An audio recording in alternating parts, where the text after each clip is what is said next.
Hello students, so welcome back to our YouTube channel IPMET by LPT.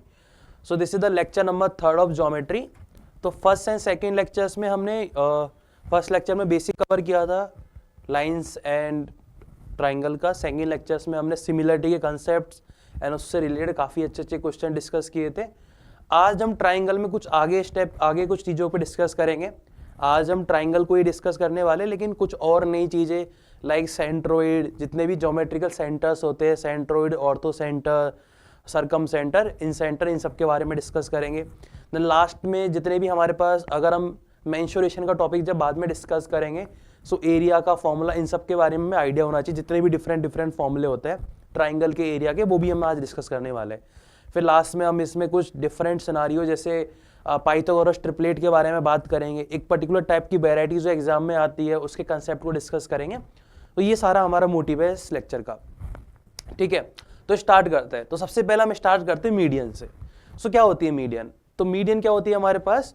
So ABC अगर एक triangle है general, अगर मैंने किसी वर्टिसेस ए से अपोजिट साइड पर एक लाइन ड्रॉ की such that opposite side two equal part में डिवाइड हो गई. किसमें डिवाइड हो गई? टू इक्वल पार्ट में. जैसे मैंने एडी ड्रॉ की, सो जो डी जो पॉइंट है वो बीसी को टू इक्वल पार्ट में डिवाइड कर देगा. किस में डिवाइड करेगा? टू इक्वल पार्ट में. तो इसे क्या बोलेंगे? इसे मीडियन बोलेंगे. क्या बोलेंगे? इसे मीडियन. सो अगर ये मीडियन है, सो मीडियन बेसिकली अगर हम ध्यान से देखें तो मीडियन क्या क्या करेगी? सामने वाली साइड को टू इक्वल पार्ट में एंड इस कंप्लीट ट्राइंगल को टू इक्वल पार्ट्स में डिवाइड कर देगी. मतलब ये दोनों जो पार्ट बने हैं ये दोनों सेम एरिया के होंगे. मतलब अगर इसका एरिया x है तो इसका भी x होगा, इसका एरिया 10 है तो इसका भी 10 होगा. सो मीडियन बेसिकली क्या होती है? सो मीडियन मेरे पास अगर BC का मिड पॉइंट D है और A से अगर मैं एक लाइन ड्रॉ करूं जो D से टच करे तो इसे हम मीडियन बोलेंगे. सिंपल वे में अगर हम बात करें तो ये हमारे पास मीडियन होती है.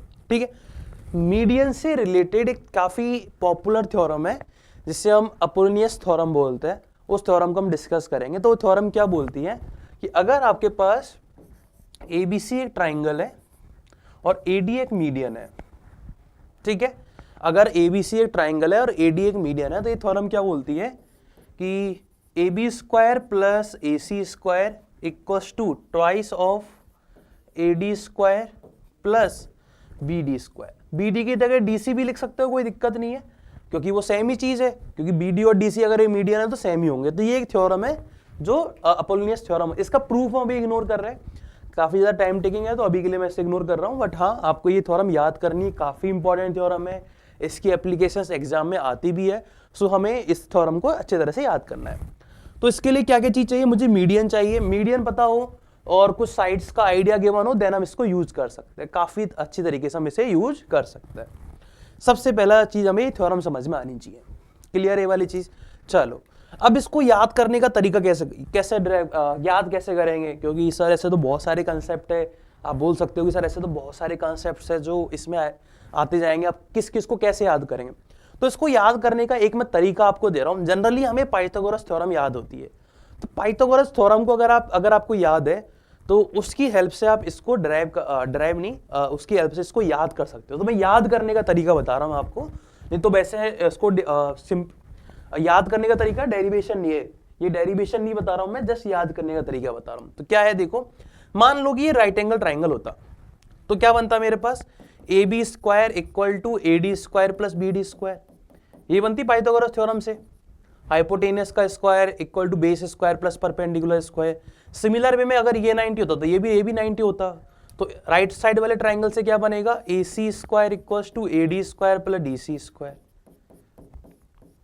दोनों को ऐड करेंगे तो क्या बनेगा? AB square plus AC square twice of AD square plus, अब देखो BD और DC तो सेम है तो हम इसको लिख सकते हैं twice of BD square, direct लिख सकते हैं. अब जैसे आप 2 कॉमन लोगे तो आपको ये दिखेगी ये वाली स्टेटमेंट. तो जस्ट अगर आपको याद करना है, just for learning part, remembering, तो रिमेंबर करने, अगर आपको याद करनी है ये वाली चीजें तो आप इसका यूज कर सकते हो. ठीक है, अगर आप याद करनी है आपको ये वाली चीजें तो आप इसका यूज कर सकते हो कि 2 बार पाइथागोरस लगा के ऐड किए. बस इस तरह से आप इसको याद कर सकते हो अपोलिनियस थ्योरम को. ठीक है, ठीक है. तो ये स्टेटमेंट है जो काफी इंपॉर्टेंट है, तो आपको ये क्लियर होना चाहिए. डन है वाली चीज. तो स्टेटमेंट मैंने प्रॉपर लिखा भी है, तो आप इसको प्रॉपर तरीके से याद करो. अब इसकी एक क्वेश्चन देखेंगे, एप्लीकेशन देखेंगे कैसे इस क्वेश्चन कर सकते हैं. फिर बाद में हम एक प्रीवियस ईयर क्वेश्चन भी देखेंगे जिसमें इसका यूज हो रहा है, जिसमें इस स्टेटमेंट का यूज हो रहा है, हम बीच में करेंगे उस क्वेश्चन को भी। सो स्टार्ट करते हैं question. The side of a triangle are 5, 7, 10, find the length of the median to the longest side. So हमें मीडियन ड्रॉ करनी है लॉन्गेस्ट साइड पर। सो मान लो एक ट्राइंगल एबीसी है और मैं ए से मीडियन ड्रॉ कर रहा हूं, तो लॉन्गेस्ट साइड कौन सी हो जाएगी, बीसी हो जाएगी, 10 centimetre. This is 5, this is 7, ऐसा जूम कर लेते हैं। एक मैंने मीडियन ड्रॉ की जो इसको 2 पार्ट्स में डिवाइड करेगी 5, 5 में। आपको मीडियन की लेंथ चाहिए, सो क्या थ्योरम होती है, तो थ्योरम क्या होती है हमारे पास, AB square that is 5 square plus AC square that is 7 square equals to twice of AD square मतलब x स्क्वायर, और इन दोनों में से किसी भी एक साइड का स्क्वायर, तो सिंप्लीफाई करके 5 स्क्वायर लिख सकते हैं। सिंप्लीफाई कर लो, तो 25 plus 49 that will be 74 divide by 2 equal to x square plus 25। This implies मेंट 37 माइनस 25, तो x स्क्वायर इक्वल टू आ जाएगा 12, तो x की वैल्यू कितनी आ जाएगी 2√3। तो लेंथ ऑफ द मीडियन क्या आ गया 2√3, मेरे पास लेंथ ऑफ द मीडियन आ गई। तो जस्ट हमने मीडियन की, तो अगर मुझे साइड्स पता हो तो मैं किसी भी मीडियन की लेंथ निकाल सकता हूँ क्या, यस, आप अपोलोनियस थ्योरम का यूज करके किसी भी मीडियन की लेंथ निकाल सकते हो, कोई दिक्कत नहीं आएगी। डन है ये वाली चीज। सो ये वाला क्वेश्चन आपको क्लियर हो गया, just basis on Apollonius theorem. Done है, चलो। सो नेक्स्ट, अब हम जा रहे हैं सेंट्रोइड पर। तो सबसे पहला कुछ सेंटर है हमारे पास, ज्योमेट्रिकल सेंटर, इसमें सेंट्रोइड होता है, ऑर्थो सेंटर होता है, सरकम सेंटर होता है एंड इन सेंटर होता है। ये 4 डिफरेंट सेंटर्स हमें डील करने हैं। कैसे बनते हैं, क्या इनकी प्रॉपर्टीज है, वो हम सब डिस्कस करेंगे। तो सबसे पहले हम जा रहे हैं सेंट्रोइड पर। तो सेंट्रोइड क्या होता है, इंटरसेक्शन ऑफ ऑल 3 मीडियंस। तो अगर मैं तीनों वर्टिसेस से अपोजिट साइड पर अगर मैं मीडियन ड्रॉ करता हूं, तो इन तीनों का जो इंटरसेक्टिंग पॉइंट होगा that will be our centroid, जिसे हम जी से डिनोट करते हैं। किससे डिनोट करते हैं, जी से। क्लियर ये वाली चीज। तो ये वाली बात मैंने लिखी भी है कि it is A intersection point of all the 3 medians. तो ये हमारे पास तीनों की तीनों मीडियन का इंटरसेक्शन पॉइंट होता है। Median is the line joining from a vertex to the mid point of the opposite side. तो मीडियन के बारे में आपको पता ही है। अब the important property, this is my important property, काफी इंपॉर्टेंट रिलेशन है ये, कि अगर मैं इसको नाम दे देता हूं, लेट सपोज ABC एक ट्राइंगल है and DEF are the mid points and this is the intersection point जिसे हम G से डिनोट करते हैं, that is my centre, centroid. ये क्या है, सेंट्रोइड। ठीक है, तो ये क्या होगा, सेंट्रोइड है। तो देखो, अगर मैं इस मीडियन को देखूं, मीडियन कौन सी, AD, तो सेंट्रोइड इस मीडियन को 2:1 में डिवाइड करेगा। तो सेंट्रोइड कोई सी भी मीडियन को अगर हम बात करें, किसी भी मीडियन की, तो सेंट्रोइड डिवाइड ए मीडियन इन 2:1, वो हमेशा 2:1 में डिवाइड करेगा। इसका मतलब क्या हुआ कि AG एंड GD का जो रेशो है दैट विल बी 2:1, एंड ये रेशो किसका हो जाएगा, BG एंड GE का, एंड सिमिलर वे में ये सेम रेशो हो जाएगा CG एंड CF का, सॉरी GF का। तो ये 2:1 बना जाएगा। क्लियर है ये वाली चीज। तो आपको 2 जो पोर्शन होता है वो वर्टिसेस से होता है। जैसे देखो, इसमें जो बड़ा वाला पोर्शन होता है वो वर्टिसेस से सेंट्रोइड की डिस्टेंस होती है, एंड सेंट्रोइड से सामने वाले जो मिड पॉइंट्स है सामने वाली साइड का, उसकी डिस्टेंस हाफ होती है किसकी, वर्टिसेस एंड सेंट्रोइड के बीच की डिस्टेंस का। ठीक है, तो जो ज्यादा वाला पार्ट है जो 2:1 में डिवाइड हो रही है, तो 2 जो पोर्शन है वो सेंट्रोइड एंड वर्टिसेस के बीच वाला पोर्शन है। क्लियर है। तो ये काफी इंपॉर्टेंट प्रॉपर्टी है। सेंट्रोइड हमेशा किसी भी ट्राइंगल की अगर मैं बात करूं, चाहे वो एक्यूट एंगल ट्राइंगल है, चाहे वो राइट एंगल ट्राइंगल है, चाहे वो आइसोसेलेस ट्राइंगल है, व्हाटएवर द ट्राइंगल, जो भी ट्राइंगल है, सेंट्रोइड हमेशा सेंटर के अंदर ही लाई करेगा। तो आप बोल सकते हो कि सर ऐसे भी कोई सेंटर पॉसिबल है क्या कि सेंटर से बाहर लाई करते हैं? यस, करते हैं, हम आगे देखेंगे भी। तो आपको याद रखना है सेंट्रोइड हमेशा सेंटर के अंदर लाई करता है, and centroid basically the centre of this triangle. जैसे अगर हम बात करें प्रॉपर सेंटर है, तो वो सेंटर जो होगा ट्राइंगल का दैट इज सेंट्रोइड। क्लियर है। तो centroid basically the centre of the triangle. Done है, मतलब बिल्कुल बीच वाला पोर्शन जिसे हम बोलते हैं। तो ये हमें समझ में आ गया। सो मीडियन का इंटरसेक्शन पॉइंट सेंट्रोइड होता है। सेंट्रोइड मीडियन को 2:1 में डिवाइड करता है। सेंट्रोइड हमेशा ट्राइंगल के अंदर लाई करेगा। सेंट्रोइड बेसिकली सेंटर होता है किसका, ट्राइंगल का। क्लियर ये वाली चीज, ये कुछ इंपॉर्टेंट पॉइंट्स है जो हमें समझ में आते हैं, ठीक है। इसके अलावा अब मीडियंस की जो प्रॉपर्टी है वो हम इसमें डिस्कस कर रहे हैं, तो एक काफी इंपॉर्टेंट रिलेशन मेरे पास आता है। रिलेशन क्या है कि अगर मैं सारी की सारी मीडियंस को मिला देता हूं तो देखो मेरे पास 6 डिफरेंट ट्राइंगल दिख रहे हैं। दिख रहेगा 6 डिफरेंट ट्राइंगल, आपको दिख रहा होगा AGE एक ट्राइंगल दिख रहा होगा, GC एक डिफरेंट ट्राइंगल दिख रहा होगा, अगर मैं बात करूं DGC की वो भी आपको एक डिफरेंट ट्राइंगल दिख रहा होगा। तो सिमिलर वे में आपको 6 डिफरेंट ट्राइंगल यहां पर दिख रहे हैं। दिख रहे हैं क्या 6 डिफरेंट ट्राइंगल?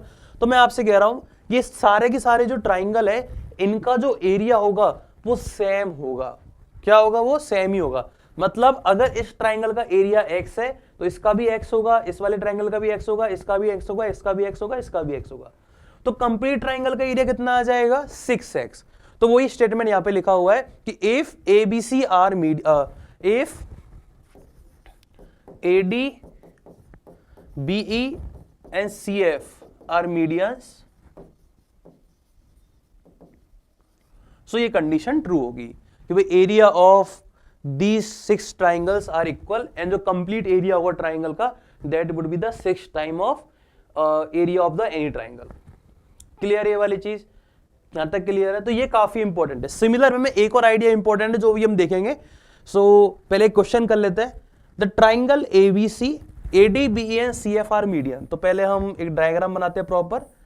तो this is my triangle ABC। तो यहां से AD BE and CF are the medians. तो DEF ये क्या है? मीडियंस है। G is the centroid. G मेरे पास क्या है? सेंट्रोइड है। तो what is the ratio of the area of quadrilateral FBDG? तो कौन सा वाला पोर्शन है? FBDG मतलब ये वाला पोर्शन। और ट्राइंगल ADC। अब ट्राइंगल ADC कौन सा हो गया? तो इसको हम दूसरे कलर से मार्क कर देते हैं। ट्राइंगल ADC ये, ठीक है। और हमें क्या पता है कि अगर ये मीडियन है तो ये जितने भी ट्राइंगल है उन सबका एरिया सेम है। तो अगर मैं ध्यान से देखूं तो जो क्वाड्रिलेटरल FBDG है वो टू ट्राइंगल के कॉम्बिनेशन से बना है। और ट्राइंगल ADC 6 स्मॉल ट्राइंगल्स के कॉम्बिनेशन 3 स्मॉल ट्राइंगल के कॉम्बिनेशन से बना है। और हमें पता है ये सारे ट्राइंगल का एरिया सेम है। तो अगर एक ट्राइंगल का एरिया x है, लेट्स सपोज एक ट्राइंगल का एरिया x है, हमने अज्यूम किया, तो जो क्वाड्रिलेटरल हमारे पास है FBDG उसका एरिया कितना होगा? 2x, ठीक है। एंड ट्राइंगल ADC का एरिया कितना होगा? 3x। सो ओवरऑल रेशियो कितना आ गया इन दोनों का? 2:3। तो आंसर क्या आ गया इसका? 2:3। क्लियर है? तो जस्ट बेसिक आइडिया, कोई मेहनत नहीं करनी। कोई भी एक सिंपल आपको अगर रिलेशन पता है, आपको आइडिया है, ऐसे क्वेश्चन एग्जाम में आए भी हुए हैं कि मीडियंस को अगर मर्ज कर दिया फिर अगेन मीडियंस को मर्ज कर दिया, तो ऐसे क्वेश्चन आए हुए हैं। तो हमें ये अप्रोच पता होगी तो हम इनको बड़ी आसानी से डील कर पाएंगे। डन है ये वाला क्वेश्चन? आई होप ये क्वेश्चन आपको समझ में आ गया होगा।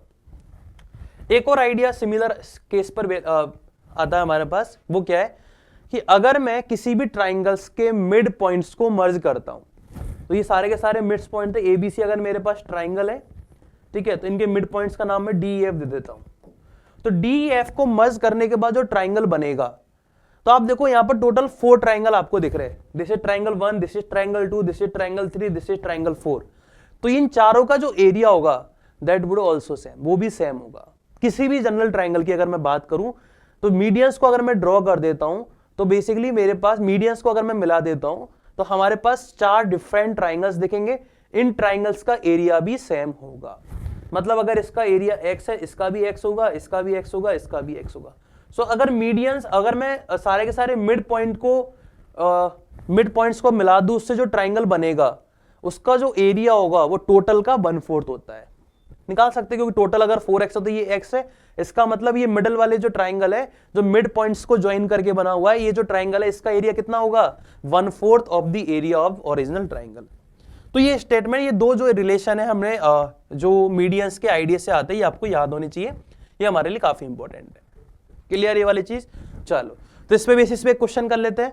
इन a triangle ABC PQR are the mid point of the side AB AC and BC। ठीक है, तो एक ट्राइंगल पहले बना लेते हैं ABC। This is my triangle ABC। So AB पर एक पॉइंट P है, AC पर एक पॉइंट Q है और यहां पर एक पॉइंट R है, इनको मर्ज किया तो एक ट्राइंगल बनेगा।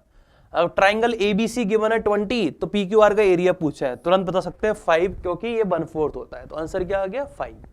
क्लियर ये वाला क्वेश्चन? सो आई होप ये वाला क्वेश्चन आपको क्लियर हो गया होगा। डन है। सो हमने अभी तक क्या देखा? जस्ट मीडियंस का आइडिया देखा है, मीडियंस के बेसिस पर कुछ प्रॉपर्टीज देखी है। क्लियर है? Now we are moving in the next idea, that is angle bisector. So median का इंटरसेक्शन पॉइंट हमें समझ में आ गया, सेंटर्ड होता है। अब हम एंगल बाइसेक्टर की तरफ मूव कर रहे हैं। तो एंगल बाइसेक्टर क्या होता है? सो अगर मैं किसी भी ट्राइंगल की बात करूं, लेट्स सपोज जनरल एक ट्राइंगल हमारे पास ABC। सो मैंने एक लाइन ड्रॉ करी इस तरह से कि वो एंगल ए को 2 पार्ट्स में डिवाइड कर दे। तो एंगल ए को 2 इक्वल पार्ट्स में डिवाइड कर दे, तो उसे हम क्या बोलेंगे? इसे हम एंगल बाइसेक्टर बोलेंगे। सिमिलर वे में अगर मैं बी से कोई लाइन ड्रॉ करता हूं जो वर्टिसेस बी को 2 इक्वल पार्ट में डिवाइड कर दे, या फिर यहां पर जो एंगल बन रहा है एंगल बी, इसको 2 इक्वल पार्ट में डिवाइड कर दे, तो इसे हम एंगल बाइसेक्टर बोलेंगे। तो बेसिकली एंगल्स को 2 इक्वल पार्ट में डिवाइड करना, ये हमारा एंगल बाइसेक्टर करता है। ठीक है? सो एंगल बाइसेक्टर, आपको एक ओवरऑल इमेज समझ में आ रही होगी एंगल बाइसेक्टर होता क्या है। क्लियर है वाली चीज? अब इसकी कुछ प्रॉपर्टीज होती है वो हम देख लेते हैं। तो सबसे पहली property, the angle bisector also divide the triangle into 2 triangle having area in the ratio of the side adjacent to the angle। क्या मतलब है इसका? मतलब क्या? देखो कि अगर मान लो एक ट्राइंगल है, ये मेरे पास एक ट्राइंगल है ABC, और AD मेरे पास एक एंगल बाइसेक्टर है। ये क्या है? Angle bisector. ठीक है? सो ये जो 2 ट्राइंगल दिख रहे हैं, कौन कौन से ट्राइंगल?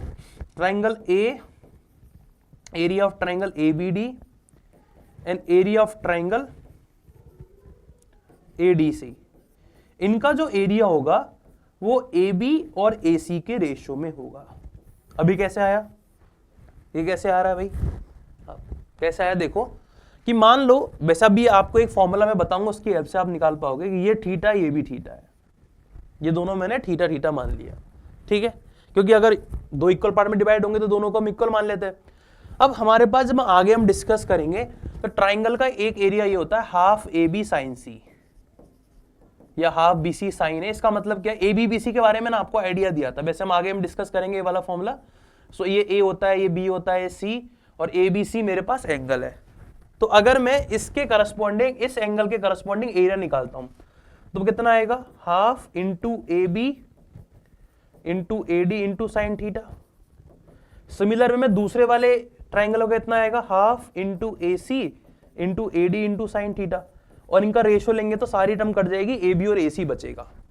तो ये मेरे पास फॉर्मूला आ गया किसका? कि area of triangle ABD and area of triangle ADC equal to AB ratio AC। तो मतलब एडजेसेंट जो साइड है, एंगल के जो एडजेसेंट साइड से उनका रेशियो आएगा। तो यही मेरा फर्स्ट स्टेटमेंट बोल रहा है। आई थिंक आपको ये स्टेटमेंट क्लियर हो गया कैसे ये स्टेटमेंट आया। डन है ये वाली चीज? चलो नेक्स्ट क्या है मेरे पास? व्हेन 2 और 3 एंगल बाइसेक्टर, अगर मान लो तीनों की तीनों या कोई भी 2 एंगल बाइसेक्टर किसी ट्राइंगल के अंदर मीट करे, कहीं पर भी मीट करे, angle bisector of each interior angle किसी पॉइंट पर मीट करे, तो इस पॉइंट को हम क्या बोलेंगे? इन सेंटर बोलेंगे। तो intersection of all angle bisector is called in centre. क्या बोलते हैं उसे? हम इन सेंटर बोलते हैं। Intersection of all angle bisector is called in centre. अब इन सेंटर क्या होता है इसके बारे में भी डिस्कस करेंगे, पहला भी हम एंगल बाइसेक्टर देख लेते हैं। ठीक है? सो इन सेंटर की एक प्रॉपर्टी भी होती है। प्रॉपर्टी क्या है? कि जो इन सेंटर होता है, अगर कोई मैं देखो इन सेंटर जो होता है वो बेसिकली इक्यू डिस्टेंस होता है फ्रॉम ईच साइड। मतलब अगर मैं परपेंडिकुलर डिस्टेंस निकालूं इन सेंटर की, इस वाली साइड से, इस वाली साइड से, इस वाली साइड से, तो वो सेम ही आएगी। तो इन सेंटर की जो डिस्टेंस होती है साइड से वो सेम ही आती है, वो इक्यू डिस्टेंस। इक्यू डिस्टेंस में हम कौन सी लेंथ की बात करें? परपेंडिकुलर डिस्टेंस की। क्योंकि अगर मैं इस पॉइंट की डिस्टेंस की बात करूंगा इस लाइन से, तो बहुत सारी हो सकती है, ये वाली भी हो सकती है, ये वाली भी हो सकती है, लेकिन हम जिसकी बात करते हैं शॉर्टेस्ट लेंथ की बात करते हैं, and that will be your perpendicular distance. Clear है? चलो सो ये वाला पॉइंट है, incentre of a triangle is a point inside the triangle which is equidistance from each side, मतलब साइड से जो उसकी डिस्टेंस होती है वो ईच केस में सेम होती है, मतलब वो सेम ही आएगी। डन है ये वाली चीज आपको, यहां तक आई थिंक आपको कोई दिक्कत नहीं होगी। चलो सो अब हम चलते हैं इन सेंटर, एक थ्योरम है हमारे पास internal angle bisector theorem and external angle bisector theorem. काफी इंपॉर्टेंट थ्योरम है, जैसे हमने अपोलोनियस थ्योरम देखी थी मिड पॉइंट के लिए, सिमिलर वे में एंगल बाइसेक्टर के लिए थ्योरम यूज होती है, that will be your internal angle bisector theorem या फिर एक्सटर्नल एंगल बाइसेक्टर थ्योरम। क्या बोलती है थ्योरम कि अगर एबीसी एक ट्राइंगल है, अगर एबीसी एक ट्राइंगल है और बी आपके पास एंगल बाइसेक्टर है, बी के आपके पास एंगल बाइसेक्टर है, सो ए बी एंड ए का जो रेशो होगा that would be equal to the B C and C के रेशो के। सो ए बी एंड ए का जो रेशो होगा it is equal to the B C and C के रेशो के, मतलब इन दोनों साइड का जो रेशो वही इन दोनों साइड के रेशो के इक्वल आएगा। सिंप्लीफाई करोगे तो आप यहां पे जा सकते हो A B ratio B C equal to A E ratio C, आप किसी भी फॉर्म में इसको याद कर सकते हो कि इन दोनों साइड का रेशियो ले लो या इन दोनों साइड का रेशियो ले लो, दोनों सेम ही आएंगे। तो इधर से ये वाली साइड का रेशियो, इधर से ये वाली साइड का रेशियो, ठीक है। तो ये मेरी इंटरनल एंगल बाइसेक्टर थ्योरम है।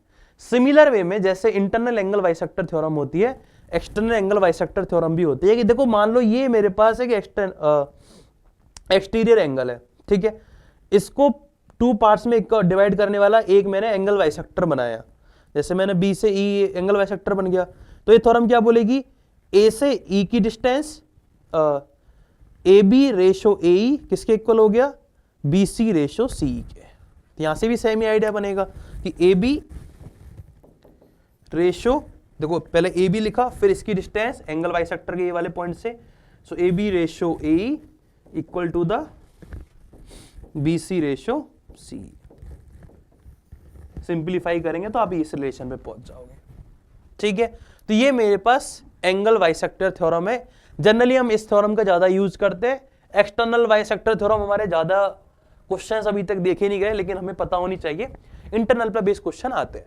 क्लियर है वाली चीज, तो ये थ्योरम हमारे लिए इंपॉर्टेंट है। तो आपने क्या देखा, मीडियन में अपोलोनियस और जो एंगल बाइसेक्टर है उसमें इंटरनल एंगल बाइसेक्टर थ्योरम या फिर एक्सटीरियर एंगल बाइसेक्टर थ्योरम। चलो तो इस पे बेसिस पे दो क्वेश्चन हम करते हैं। तो फर्स्ट क्वेश्चन हमारे पास है, in the figure A B is 10, AC is 12 and DC is 8. If AD bisect BAC then BD हमें फाइंड करना है। तो हमें बड़ी आसानी से पता है कि मान लो BD x है, तो हमें पता है कि 10 divide by x equal to 12 divide by 8। Simplify करेंगे तो x कितना आएगा, 80 डिवाइड बाई 12, 4 से कट करोगे तो 20 divide by 3, that is option number D, 6/2/3। Just internal angle bisector theorem.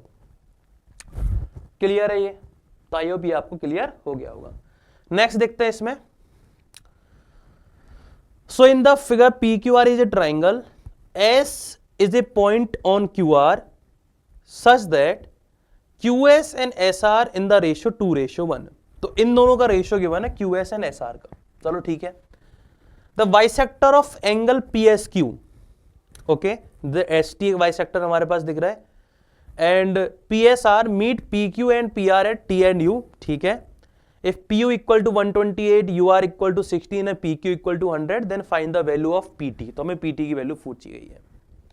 अब यहाँ पे दो एंगल बाइसेक्टर मुझे दिख रहा है, तो मुझे समझ में आ रहा है कि हाँ दो एंगल बाइसेक्टर है, इसका मतलब दो बार मुझे शायद दो बार हमें angle bisector, internal angle bisector theorem का यूज करना पड़ेगा।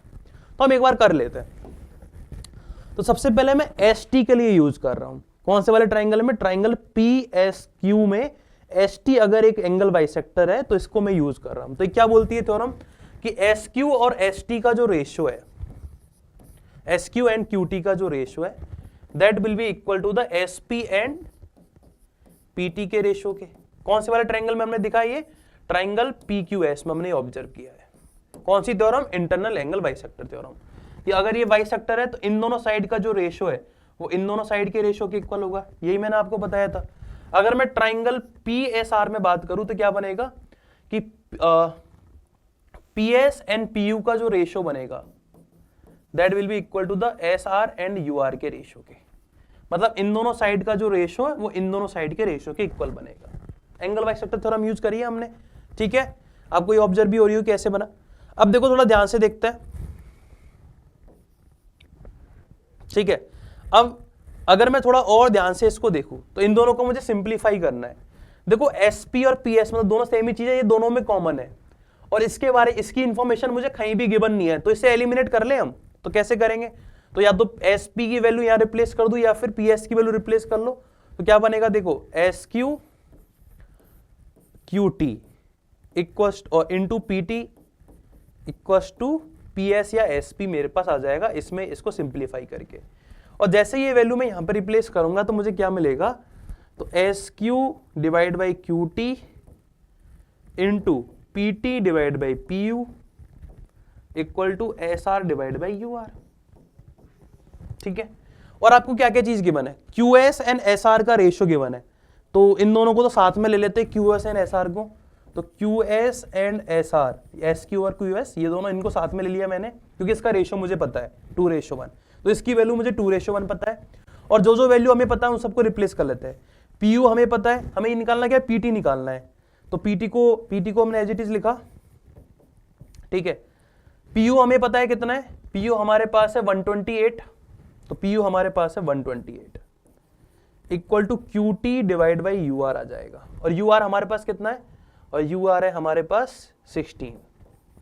क्लियर है, चलो यहां तक समझ में आ गया। तो और सिंप्लीफाई करेंगे तो ये जाएगा हमारे पास 8 टाइम, ठीक है। एंड इसका रेशियो मुझे पता है 2:1, तो पीटी एंड क्यूटी का जो रेशियो है दैट विल बी 4:1। कितना आ जाएगा ये मेरे पास, 4:1 आ जाएगा, 4:1। तो पीटी एंड क्यूटी का रेशियो आ जाएगा 4:1। तो पीटी एंड क्यूटी का रेशियो 4:1। सारी चीजें हमने वैल्यू पुटिंग करके यहां पर निकाल ली। पीक्यू गिवन है मुझे 100, मतलब पीक्यू अगर 100 है और तो बेसिकली पीक्यू लेंथ है और टी इसको 4:1 में डिवाइड कर रहा है, तो मतलब 4k plus k equal to 100, मतलब ये वाली लेंथ 80 हो जाएगी, ये वाली 20 हो जाएगी, तभी तो ये वाला पॉसिबल बनेगा रेशियो इसका 4:1।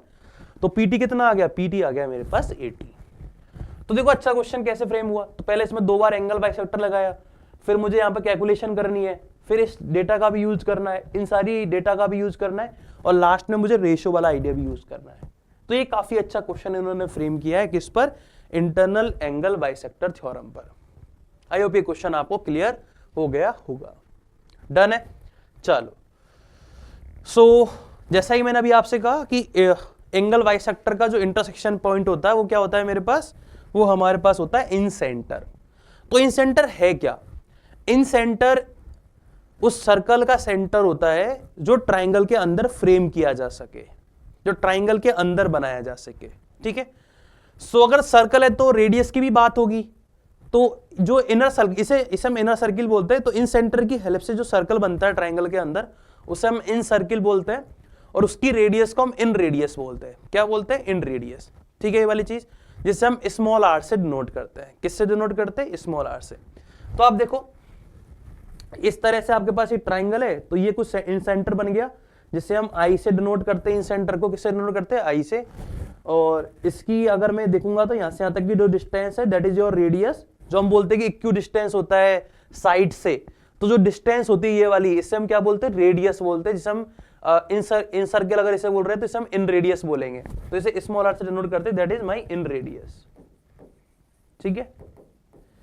क्लियर ये वाली चीज। इसके अलावा कुछ स्टेटमेंट और इसमें यूजफुल है, वो क्या, कि अगर ये मेरे पास एक इन सेंटर है, तो हमने सारी लाइन मिला दी तो हमें दिख रहा है ये वाली चीज, और अगर मुझे एंगल BIC फाइंड करना है, BIC आई कौन सा, आई मेरे पास इन सेंटर है, तो BIC मतलब ये वाला एंगल, तो वो क्या होगा, सामने वाले एंगल का हाफ प्लस 90, क्या होगा, सामने वाले एंगल का हाफ प्लस 90। सिमिलर वे में अगर आपको ये वाला एंगल फाइंड करना है AIB फाइंड करना, तो आप क्या बोलोगे, इसके जस्ट अपोजिट एंगल का हाफ, तो ये टोटल 2B है, 2B का हाफ B हो गया, B प्लस 90, ठीक है। तो ये 90 प्लस सामने वाले एंगल का हाफ। अगर मुझे सिमिलर वे में क्या फाइंड आउट करना है, सिमिलर वे में अगर हमें AIC फाइंड करना है, तो AIC का मतलब क्या हो गया, 90 प्लस सामने वाले एंगल का हाफ। तो ये सारा मैंने लिखा हुआ है, BIC, CIA एंड AIB। तो ये एंगल बनाएंगे ये इनका आप, और तीनों का एडिशन कितना आएगा 360। क्यों आएगा? क्योंकि ये कंप्लीट एंगल बनाएंगे तीनों मिलकर, देखो तीनों को ऐड करोगे तो 270 इधर से आ जाएगा, और angle A, angle B, angle C, तीनों का एडिशन 180 होता है, डिवाइड बाई 2 करेंगे तो अल्टीमेट 360 आ जाएगा। क्लियर है? तो ये आपको पता होना चाहिए कि इंटरनल जो हमारे पास इन सेंटर पर जो एंगल बनेंगे वो 3 एंगल ये इस तरह से बनेंगे, 90 प्लस एंगल a/2, मतलब आप इस तरह से आज कर सकते हो 90 प्लस सामने वाले एंगल का हाफ, 90 प्लस सामने वाले एंगल का हाफ, अपोजिट एंगल का हाफ। क्लियर है? तो ये मेरा इन सेंटर होता है। सो अगर इन सेंटर अगर हमें पता है तो इसकी रेडियस के बारे में भी इंफॉर्मेशन होती है, होनी चाहिए, तभी तो हम बना पाएंगे सारी चीजें। तो इन रेडियस का डायरेक्ट फॉर्मूला होता है, फॉर्मूला क्या होता है कि area of triangle divide by semi perimeter. तो आप किसी भी ट्राइंगल में, किसी भी जनरल ट्राइंगल में इस फॉर्मूले का यूज कर सकते हो कि इन रेडियस का फॉर्मूला क्या होगा, area of triangle divide by semi perimeter. Semi perimeter मतलब क्या होता है, पेरीमीटर का हाफ, तो ट्राइंगल की तीनों साइड का half, this is my semi perimeter. Clear है? इसे हम इन रेडियस से भी डिनोट करते हैं। क्लियर है आपको ये? सो इन सेंटर में आपको क्या क्या चीज याद रखनी है, एक तो इन रेडियस का फॉर्मूला याद रखना है, और इसके अलावा जो हमने 3 एंगल देखे थे इन सेंटर पर उनका याद होना चाहिए आपको, और ये कैसे बनता है उसके बारे में आइडिया होना चाहिए। डन है वाली चीज? चलो नेक्स्ट, इन सेंटर किसी भी ट्राइंगल का अगर हम देखें तो हमेशा ट्राइंगल के अंदर ही लाई करेगा, एक्यूट एंगल ट्राइंगल में भी, और राइट एंगल ट्राइंगल में भी, और ऑब्टूज एंगल में, इन सब में भी ये तीनों अंदर ही लाई। तो सेंट्रोइड और इन सेंटर दोनों की दोनों सेंटर ट्राइंगल के अंदर ही लाई करते हैं, दोनों की दोनों कहां लाई करते हैं, ट्राइंगल के अंदर ही लाई करेंगे। डन है ये वाली चीज? चलो नाउ द थर्ड सेंटर की तरफ हम मूव करते हैं, तो उसके लिए मुझे एल्टीट्यूड पढ़ना होगा। एल्टीट्यूड क्या होता है? It is a perpendicular drawn from a vertices to the opposite side. तो अपोजिट साइड पर जो भी आप किसी एक वर्टिसेस से अपोजिट साइड पर अगर आप परपेंडिकुलर ड्रॉ करते हो तो उसे हम एल्टीट्यूड बोलते हैं, उसे हम क्या बोलते हैं, एल्टीट्यूड बोलते हैं। ठीक है? तो जैसे अगर मैं किसी भी ट्राइंगल की बात करूं तो इस साइड पर मुझे परपेंडिकुलर ड्रॉ करना है, दिस इज माय एल्टीट्यूड। यही मेरी हाइट भी होती है ट्राइंगल की, ये क्या होती है, ये मेरे पास हाइट भी होती है। ठीक है? तो हाइट भी यही होती है। तो सेकंड लाइन ये लिखी है, it is measure the height of a triangle, तो ये बेसिकली हाइट भी होती है ट्राइंगल की। ठीक है? The ratio of the altitude of a triangle is inverse two the ratio of respective side. This line again is important. क्या मतलब है इसका कि अगर मैं ट्राइंगल्स की साइड का रेशियो लूं तो बेसिकली एल्टीट्यूड का रेशियो क्या होगा, अपोजिट इनवर्स कर दो साइड के रेशियो का, वही एल्टीट्यूड का रेशियो आएगा। सिमिलर वे में अगर आपको एल्टीट्यूड का रेशियो पता है तो आप जो ट्राइंगल की तीनों साइड है उनका रेशियो निकाल सकते हो, बस उसको अपोजिट करके।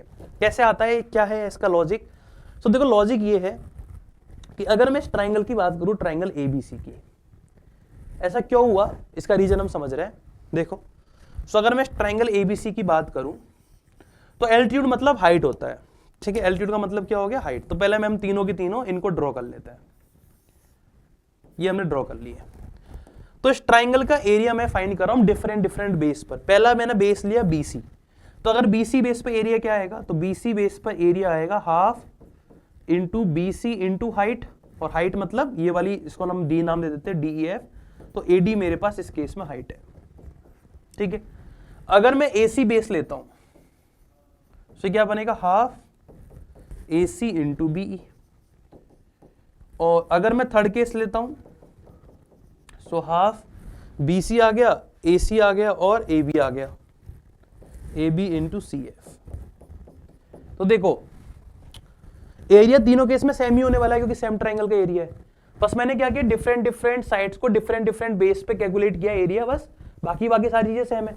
तो देखो अगर 2 से अगर मल्टीप्लाई कर दोगे तो लेफ्ट हैंड साइड वाला पोर्शन तो हमेशा कांस्टेंट है, मतलब अपोजिट साइड एंड एल्टीट्यूड उनका प्रोडक्ट कांस्टेंट आ रहा है, चाहे इस वाले केस में देखो, चाहे इस वाले केस में देखो, चाहे इस वाले केस में। सो एक्स और वाई, इसका मतलब क्या होगा, 2 वेरिएबल है एक्स और वाई, उनका प्रोडक्ट कांस्टेंट आ रहा है, एक साइड है और एक एल्टीट्यूड है, तो इसका मतलब वो एक दूसरे के इनवर्सली प्रोपोर्शनल हो गए। बड़ी आसानी से हम देख सकते हैं। कैसे देखेंगे, देखो तो BC इक्वल टू हम लिख सकते हैं, इसको अगर मैं प्रॉपर कांस्टेंट K दे दूं तो KY AD। सिमिलर में मैं AC लिख सकता हूं मैं KY BE, और सिमिलर में हम AB लिख सकते हैं KY CF। तो चाहे आप इनका रेशियो निकालोगे तो बेसिकली है क्या, K से K तो कैंसिल आउट हो जाएगा, that is inverse of altitude. तो वही मैंने यहाँ पे लिखा हुआ है, the ratio of the 3 altitude of a triangle is inverse of the ratio of respective sides. बस खत्म, यही लाइन हमने लिखी हुई है। ठीक है, तो जैसे एंगल बाइसेक्टर का इंटरसेक्शन पॉइंट था इन सेंटर, मीडियन का इंटरसेक्शन पॉइंट था सेंट्रोइड, सिमिलर वे में एल्टीट्यूड्स का इंटरसेक्शन पॉइंट होता है ऑर्थो सेंटर। क्या होता है? Orthocentre. सो एल्टीट्यूड का इंटरसेक्शन पॉइंट क्या होता है? ऑर्थो सेंटर होता है। क्लियर ये वाली चीज? सो इसमें हमें क्या चीज इंपॉर्टेंट है हमारे पास? अगर मैं ऑर्थो सेंटर पे एंगल फाइंड आउट करूं तो ऑर्थो सेंटर को सबसे पहली चीज हम एस से डिनोट करते हैं, और अगर मैं एंगल फाइंड आउट करूं ऑर्थो सेंटर पर तो वो क्या आएगा?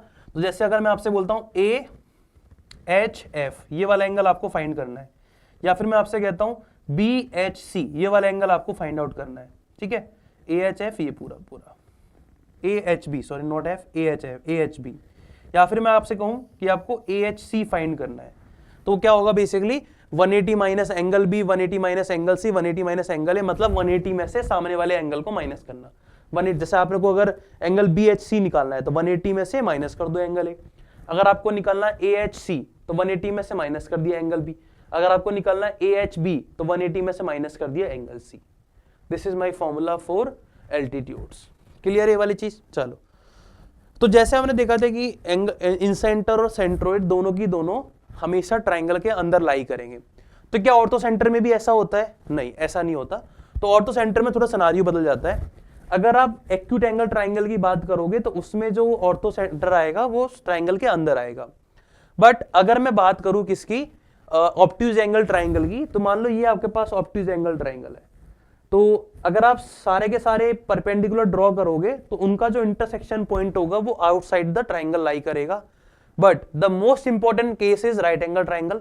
राइट एंगल ट्राइंगल में जो ऑर्थो सेंटर होता है that will B lie on right angle this portion, इस पर मिलेगा, यहां पर मिलेगा। राइट एंगल जो वर्टिसेस होता है, यहां पर 90 डिग्री एंगल बनता है, इस पर बनेगा, इस पर ही हमारा क्या मिलेगा? Ortho centre. और ये काफी इंपॉर्टेंट हो जाता है ये वाला आइडिया। इस पे बेस आपको क्वेश्चन कोऑर्डिनेट ज्योमेट्री में भी दिख सकते हैं। कोऑर्डिनेट ज्योमेट्री में आपको इस पे बेसिस पे क्वेश्चन दिख जाएंगे, क्योंकि राइट एंगल और इक्विलर ट्राइंगल ये दो काफी इंपॉर्टेंट ट्राइंगल है हमारे लिए, जिन पर बेसिस जनरली क्वेश्चन आपको देखने को मिल सकते हैं।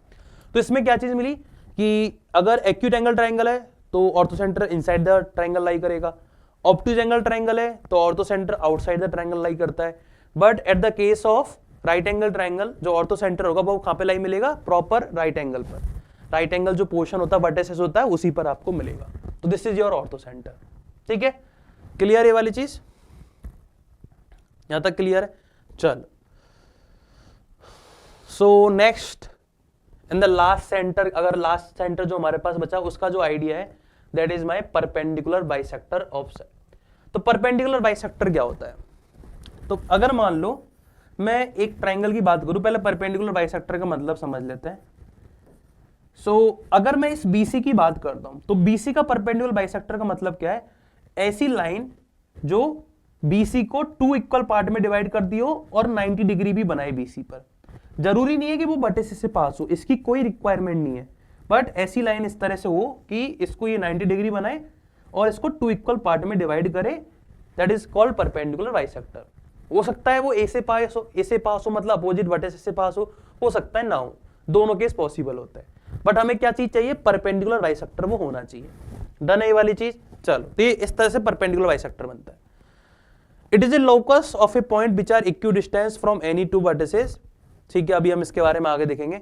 और अगर मैं इंटरसेक्शन पॉइंट निकालूं परपेंडिकुलर बाइसेक्टर का तो उसे हम सरकम सेंटर बोलते हैं। क्या बोलते हैं उसे? हम सरकम सेंटर बोलते हैं।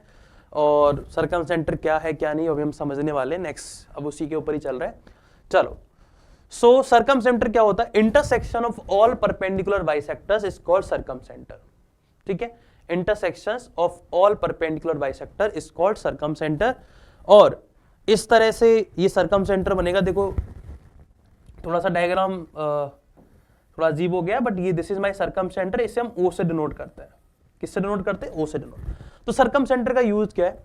सरकम सेंटर की हेल्प से हम ट्राइंगल के चारों ओर एक सर्कल फ्रेम कर सकते हैं। ठीक है, किसके चारों ओर? ट्राइंगल के चारों ओर एक सर्कल फ्रेम कर सकते हैं। यानी सर्कल की जो रेडियस होगी उसे हम सरकम रेडियस बोलते हैं। जो मैंने आपको बोला था कि जब मैंने आपको साइन रूल पढ़ाया था तो उसमें आर बताया था, आर का मतलब सरकम रेडियस, तो वो सरकम रेडियस यही है। तो सरकम रेडियस का मतलब क्या हो गया कि ट्राइंगल के चारों ओर जो सर्कल है उसकी रेडियस होती है सरकम रेडियस। तो अगर ये यहाँ पर अगर ये मेरा सेंट्रोइड, अगर ये मेरे पास सरकम सेंटर है, तो जो रेडियस होगी that will be the length of this centre to the vertices, तो रेडियस यही होगी। तो ये सारी की सारी रेडियस है। तो वही स्टेटमेंट लिखा हुआ था कि जो सेंट्रोइड होता है, सरकम सेंटर जो होता है वो इक्वी डिस्टेंस होता है फ्रॉम एनी वर्टिसेस, तो वो वर्टिसेस से इक्वी डिस्टेंस पर होता है, इसे हम रेडियस भी बोलते हैं। ठीक है, तो जैसे हमने सेंटर्स पर अभी डिफरेंट सेंटर्स पर एंगल देखे थे, जैसे हमने देखा था इन सेंटर पे भी एंगल देखा था कि 190 प्लस a/2 होता है, और तो सेंटर में 180 माइनस एंगल ए इस तरह से होता है। तो यहाँ पर भी सिमिलर वे में सिनेरियो बनता है। तो अगर मैं बात करूं एंगल BOC की, तो वो क्या होता है, अपोजिट साइड का डबल, अपोजिट एंगल का double, that is twice of angle A. अगर मैं बात करूं एंगल AOB की, that is twice of angle C। अगर मैं बात करूं एंगल AOC की, that is twice of angle B। तो सामने वाली साइड का डबल हो जाता है, सामने वाले एंगल का डबल, साइड नहीं एंगल का डबल। तो एंगल A का डबल ये, सिमिलर में इसमें ये डबल आ जाएगा, ये वाला एंगल क्या हो जाएगा, सामने वाले एंगल का डबल। क्लियर ये वाली चीज। तो जैसे इन रेडियस का हमारे पास फॉर्मूला होता है, सरकम रेडियस का भी सेम वे में फॉर्मूला होता है। और क्या होता है सरकम रेडियस का formula, ABC divide by 4 into area of triangle. ABC मतलब length of the side of a triangle, तो A के सामने वाली साइड A, B के सामने वाली साइड B, एंड C के सामने वाली side C। So ABC divide by 4 into area of triangle. तो इस ट्राइंगल जो हमारे पास साइन है इसका मतलब है area of triangle, this is my area of triangle. तो किसी भी जनरल ट्राइंगल में आप इसका यूज कर सकते हो, ABC divide by 4 into area of triangle. तो ये मेरे पास सरकम रेडियस का फॉर्मूला होता है। तो इन रेडियस का फॉर्मूला हमारे पास पहले था, अब सरकम रेडियस का आ गया। तो अगर मैं ईच केस की बात करूं जो हमने अभी तक पढ़े, तो उसमें हर जगह 2-2 3-3 चीजें जो हमें याद रखनी है। कहीं पर सरकम रेडियस, कहीं पर एंगल्स का आइडिया रखना है, कहीं पर इन रेडियस का रखना है। तो ये चीजें आपको पता होनी चाहिए। क्लियर ये वाली चीज। चलो सो अगर हम बात करें सरकम सेंटर में जो एक्यूट एंगल ट्राइंगल बनेगा, एक्यूट एंगल ट्राइंगल में जो सरकम सेंटर होगा वो basically inside the triangle lie करेगा। सिमिलर वे में ऑब्ट्यूज एंगल में outside the triangle, and right angle में काफी इंपॉर्टेंट है, it is the mid point of hypotenuse. तो ये मिड पॉइंट ऑफ हाइपोटेनियस होता है। तो राइट एंगल ट्राइंगल में ऑर्थो सेंटर एंड सरकम सेंटर दोनों हमारे लिए इंपॉर्टेंट है। ऑर्थो सेंटर मिलता है 90 डिग्री, यहाँ पर 90 डिग्री वाले वर्टिसेस पे, एंड जो ऑर्थो सेंटर में सरकम सेंटर जो मिलेगा that will B lie on mid point on hypotenuse, mid point of the hypotenuse के मिड पॉइंट पर मिलेगा। क्लियर ये वाली चीज, ये दो चीज हमारे लिए इंपॉर्टेंट है। डन है। चलो सो किस किस से कैसे कैसे बनता है इसके बारे में मैंने यहाँ पे क्वेश्चंस लिखे हुए हैं कि सरकम सेंटर परपेंडिकुलर बाइसेक्टर्स के इंटरसेक्शन से बनता है, इन सेंटर एंगल बाइसेक्टर के इंटरसेक्शन से बनता है, ऑर्थो सेंटर एल्टीट्यूड के इंटरसेक्शन से, एंड सेंट्रोइड जो होता है that will B intersection of medians. तो ये मेरे पास सरकम सेंटर्स की कहानी है। ये सारी की सारी कहानी हमने आज देखी है।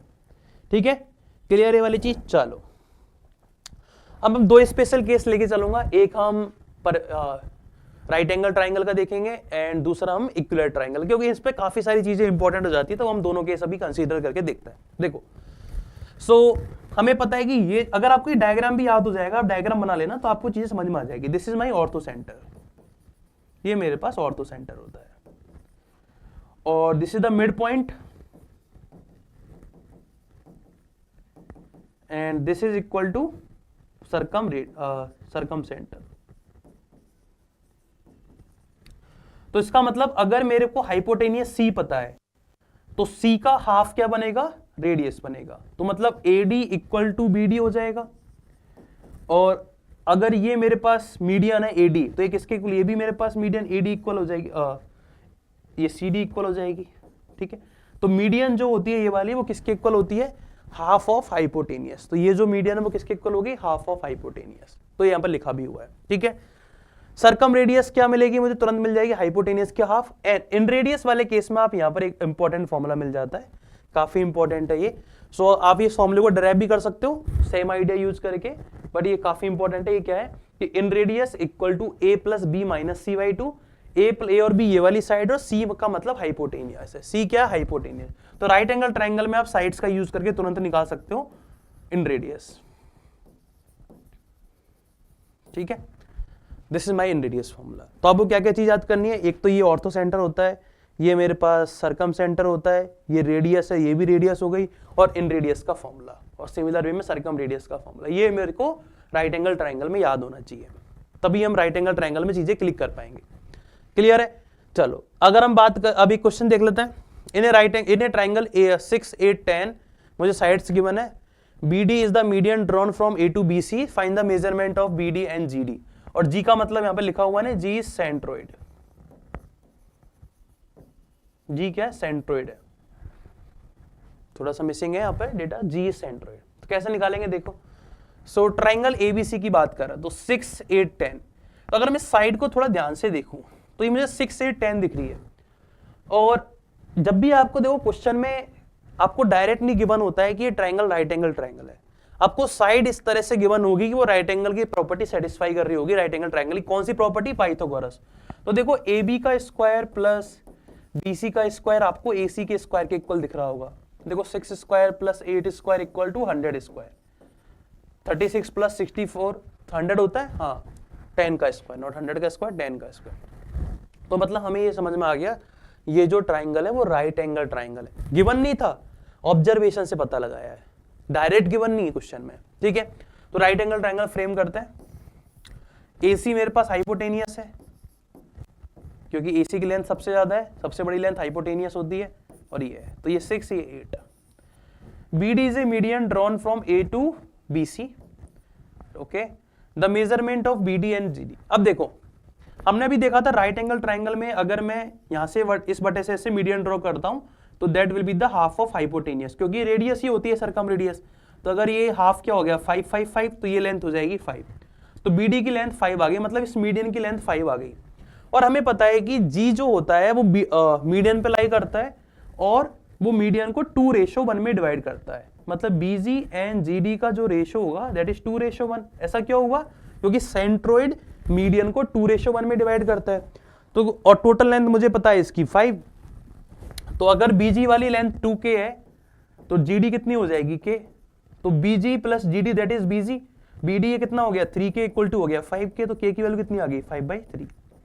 तो BG आ जाएगा 10/3 और K आ जाएगा 5/3। डन है ये वाली चीज। तो यहां तक आपको कोई दिक्कत नहीं हो। तो जस्ट अगर आपको प्रॉपर्टी सारी पता है तो आप इसको यूज कर सकते हो।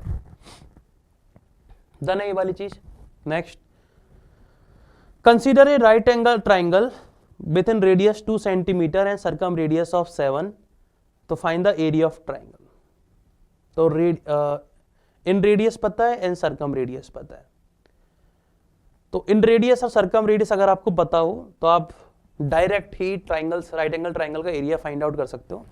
तो मैं आपको थोड़ा सा डेरिवेशन बता देता हूं इस क्वेश्चन के लिए। देखो राइट एंगल ट्राइंगल में इन रेडियस का एक ये फॉर्मूला भी होता है, ठीक है, और एक फॉर्मूला हमारे पास होता है इन रेडियस का किसी भी जनरल ट्राइंगल के लिए area of triangle divide by semi perimeter. Clear ये वाली चीज। और सेमी पेरीमीटर का मतलब क्या होता है? A plus B plus C divide by 2।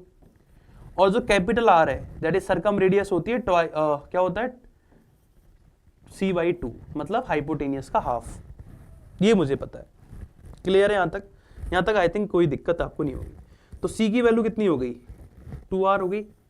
तो सिंप्लीफाई करके अगर मैं यहाँ पर वैल्यू रिप्लेस करूं तो मुझे क्या क्या दिखेगा? तो मुझे यहाँ पे दिखेगी वैल्यूज। सो R सिंप्लीफाई कर लेते हैं। तो मैं आपको ये डेरिवेशन दे रहा हूं जहां से आप 2-3 फॉर्मूले आपको डिराइव होंगे direct. So 2R equals to A plus B minus C. ठीक है, सो C इधर लेके आएंगे तो क्या बनेगा 2R plus equal to A plus B. यहां तक क्लियर है? यहां तक आई थिंक आपको कोई दिक्कत नहीं होगी। क्लियर है यहां तक? ठीक है, और अगर आप दोनों तरफ C ऐड करते हो तो C का मतलब क्या हो गया 2R प्लस 2R। एक तरफ मैंने C की जगह 2R लिख दिया और एक तरफ मैंने ये लिख दिया, ठीक है, और डिवाइड बाई 2 कर दे तो दोनों तरफ, तो ये क्या मिलेगा आपको तो ये आपको दिखेगा r plus 2r equals to semi perimeter that is s। तो सेमी पेरीमीटर जो होता है राइट एंगल ट्राइंगल में, उसको आप डायरेक्ट लिख सकते हो सरकम रेडियस और इन रेडियस की फॉर्म में r प्लस 2r। ठीक है, ओके। और अगर आप r प्लस 2, अगर यहाँ पे सेमी पेरीमीटर की वैल्यू यहाँ रिप्लेस कर दो तो एरिया ऑफ ट्राइंगल आपको डायरेक्ट दिखेगा r into R plus 2r।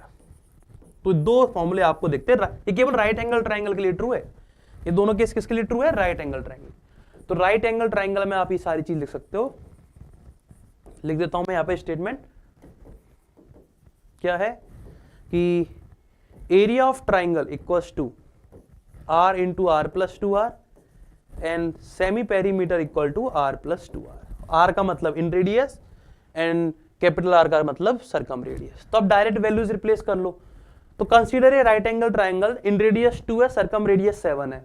तो आपसे क्या पूछा गया है? एरिया पूछा गया है। तो स्मॉल r 2 है और कैपिटल R 7 है, तो 2 प्लस 14 16 हो गया, इंटू 2 32 मेरे पास आंसर आ जाएगा डायरेक्ट। तो ये डेरिवेशन है इसका, और ये दो रिजल्ट आपको याद होने चाहिए। राइट एंगल ट्राइंगल में जो एरिया होता है वो किस तरह से निकलेगा, इसके बारे में आपको आइडिया होना चाहिए। तो आप डायरेक्ट इसका आंसर लिख सकते हो। दो फॉर्मूले और हमारे यहां पास आ गए। क्लियर है?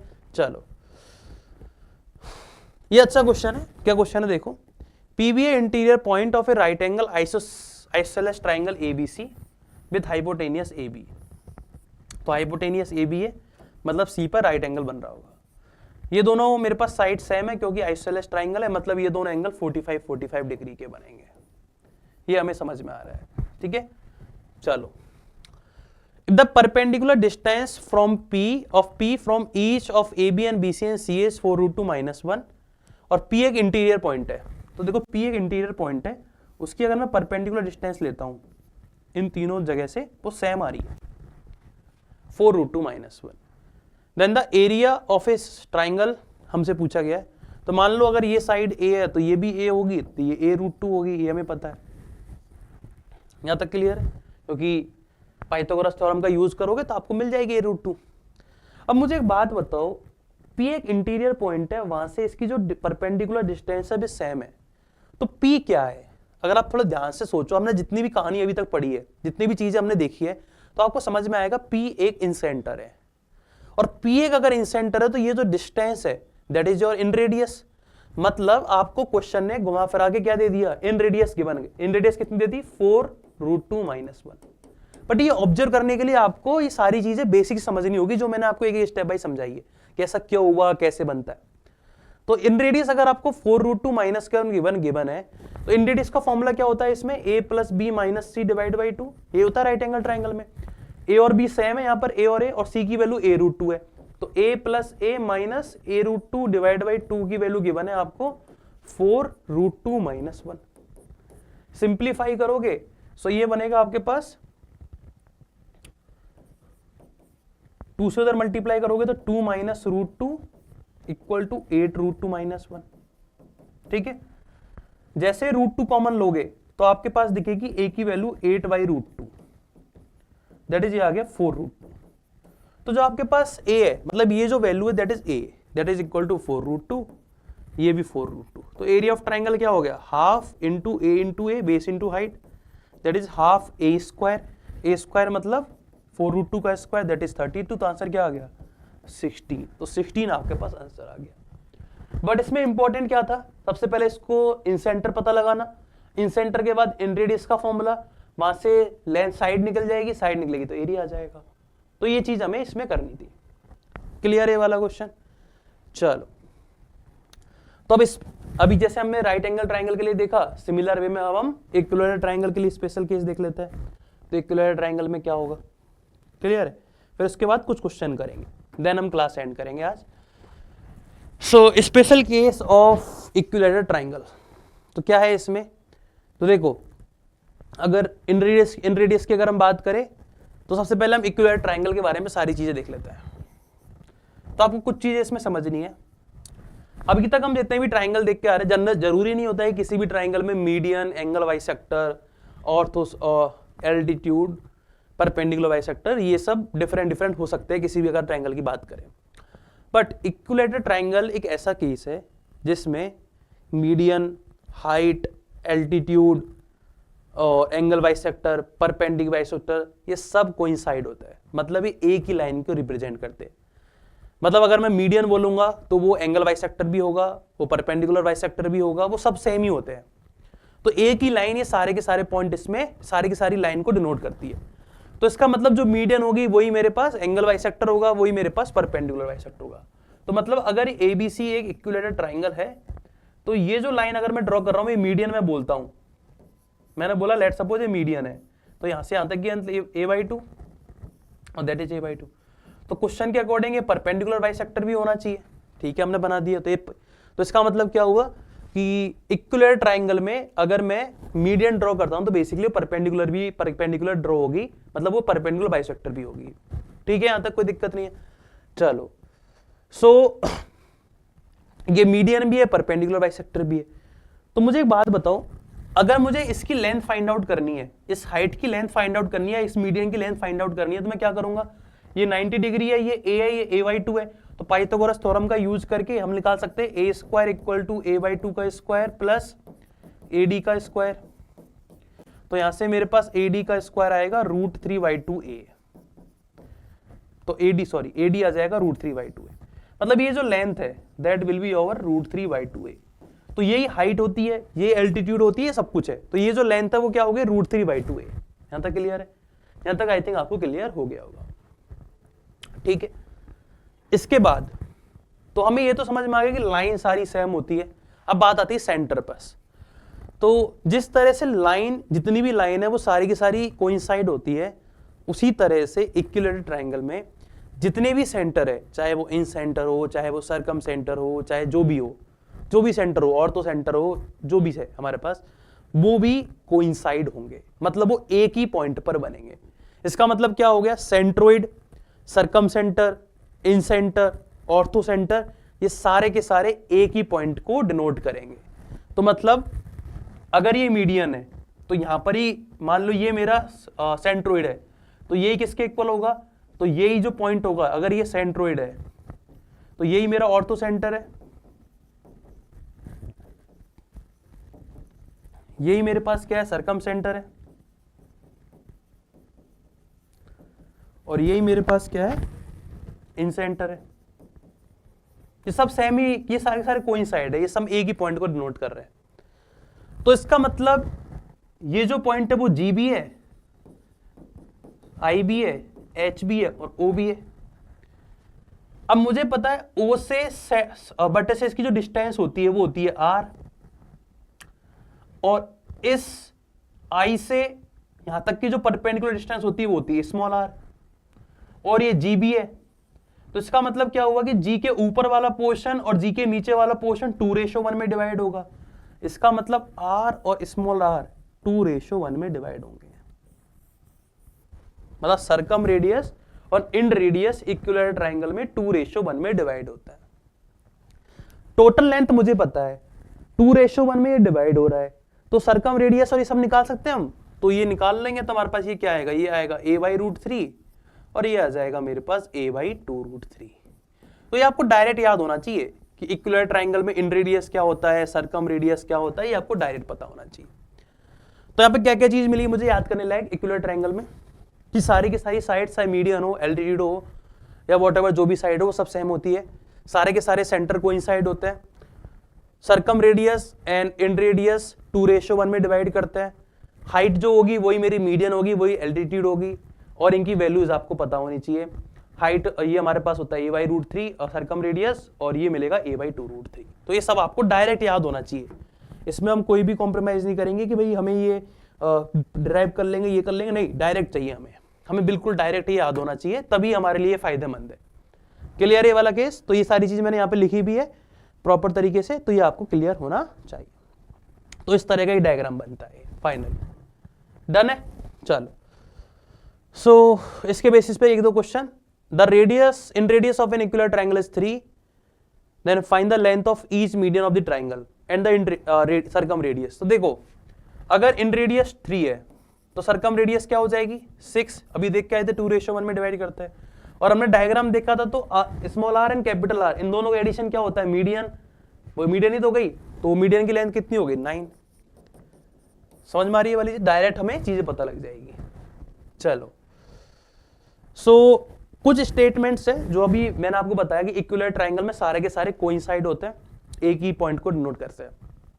बट अगर मैं बात करता हूं आइसोसेलेस ट्राइंगल की या फिर नॉर्मल ट्राइंगल की, तो उसमें ऐसा कोई रिलेशन होता है क्या? तो इसमें क्या रिलेशन होता है आइसोसेलेस ट्राइंगल में कि orthocentre, circumcentre and incentre, orthocentre, circumcentre and incentre all lie on median. ये सबके सब किस पे लाई करेंगे? मीडियन पे। मतलब सेंट्रोइड भी ऑटोमेटिक यहीं पर ही आ गया। देखिए centroid, orthocentre, circumcentre and mid centre, ये सारे के सारे मीडियन पर लाई करते हैं। किस पर लाई करते हैं? मीडियन पर। कौन से वाले केस में? आइसोसेलेस ट्राइंगल में। एंड अगर मैं जनरल ट्राइंगल की बात करूं तो यहां पर एक रिलेशन काफी इंपॉर्टेंट होता है, ऑर्थो सेंटर, सेंट्रोइड और सरकम सेंटर। इन सेंटर की बात नहीं कर रहे हम, ऑर्थो सेंटर, इसी ऑर्डर में बात हो रही है, orthocentre, centroid and circumcentre, that is O. ये कोलिनियर होते हैं, मतलब एक ही लाइन पर मिलेंगे, और सेंट्रोइड इन्हें 2:1 में डिवाइड करता है। किसी भी जनरल ट्राइंगल की अगर हम बात करें, अगर मैं इसको छोड़ दूं, इसमें तो सारे सारे एक ही पॉइंट पर होते हैं, तो अगर मैं इसके अलावा किसी भी और ट्राइंगल की बात करूं तो circum, orthocentre, centroid and circumcentre, तीनों की तीनों एक, इन सेंटर की बात नहीं हो रही है, सिर्फ 3 सेंटर की, तीनों की तीनों एक ही लाइन पर मिलेंगे एंड सेंट्रोइड इस लाइन को 2:1 में डिवाइड करेगा। अगेन ये आइडिया कोऑर्डिनेट ज्योमेट्री में इंपॉर्टेंट हो जाता है। क्लियर है वाली चीज? याद करेंगे कैसे इसको? अब इस ऑर्डर को कैसे याद करेंगे? इस ऑर्डर को याद कर सकते हो राइट एंगल ट्राइंगल से। देखो यहां पर ऑर्थो सेंटर होता है, यहां पर सरकम सेंटर होता है, और मैंने कहा था कि सेंट्रोइड जो होता है वो तो हमेशा ट्राइंगल के अंदर ही लाई करेगा, तो बेसिकली आप इसमें इसको ऑब्जर्व भी कर सकते हो। क्लियर है वाली चीज? तो एच जी ओ इसी ऑर्डर में मिलेंगे और 2:1 में मिलेंगे। दने तो काफी इंपॉर्टेंट लाइन है, और इस लाइन को हम यूलर्स लाइन बोलते हैं। क्या बोलते हैं इस लाइन को? जिस लाइन पर ये बनते हैं, यूलर्स लाइन बोलते हैं इसे। ठीक है, तो ये स्टेटमेंट हमारे लिए इसमें इंपॉर्टेंट है। चलो कुछ पीवाईक्यू करते हैं, जो भी हमने पढ़ा है उसके बेसिस पर, अभी तक जो भी हमने पढ़ा है, जितने भी हमने लेक्चर्स लिए, उन सबके बेसिस पर जो पीवाईक्यूज आए हम उनको डिस्कस करने वाले हैं। तो स्टार्ट करते हैं फर्स्ट क्वेश्चन से। The side A B of a triangle, in 2024 का क्वेश्चन है, तो side A B of a triangle A B C,